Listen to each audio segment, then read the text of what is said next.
अल्लाह ने 3 लोगों को एक इम्तिहान में डाला। एक कोढ़ी था, दूसरा गंजा था और तीसरा अंधा था। फिर अल्लाह ने उनकी जिंदगी बदल दी। लेकिन असली इम्तिहान उसके बाद शुरू हुआ। बनी इस्राइल में 3 आदमी थे। एक कोढ़ी था, दूसरा गंजा था और तीसरा अंधा था।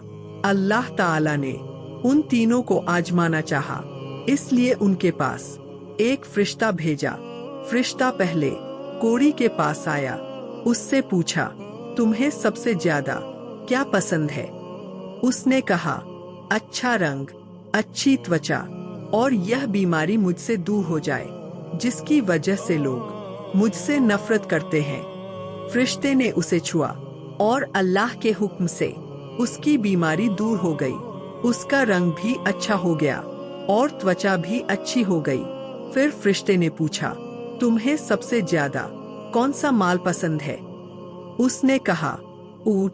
उसे एक गर्भवती ऊंटनी दी गई। फिर फरिश्ता गंजे आदमी के पास गया। उससे पूछा, तुम्हें सबसे ज्यादा क्या पसंद है? उसने कहा, खूबसूरत बाल और यह गंजापन मुझसे दूर हो जाए जिसकी वजह से लोग मुझसे नफरत करते हैं।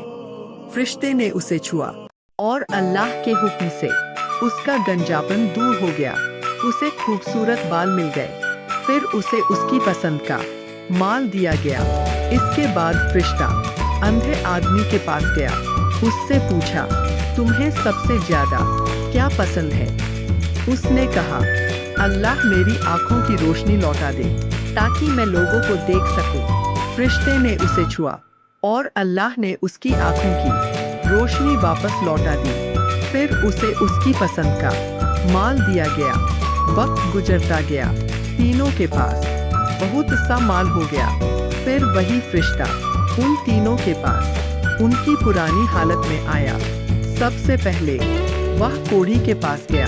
उससे मदद मांगी, लेकिन उसने कहा, मेरे ऊपर बहुत जिम्मेदारियां हैं। फरिश्ते ने कहा, क्या तुम वही नहीं हो जो पहले कोढ़ी था, जिससे लोग नफरत करते थे?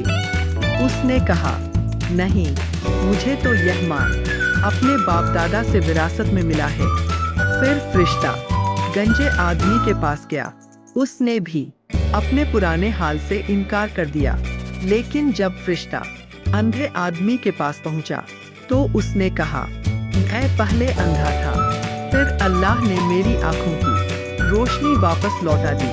आप जो चाहे ले लीजिए, मैं आपको नहीं रोकूंगा। तब फरिश्ते ने कहा, अपना माल अपने पास रखो। तुम तीनों का इम्तिहान लिया गया था। अल्लाह तुमसे राजी हुआ और तुम्हारे दोनों साथियों से नाराज। इस कहानी से एक बात समझ आती है, नेमत मिलना ही कामयाबी नहीं, बल्कि नेमत मिलने के बाद अल्लाह को याद रखना ही असली कामयाबी है।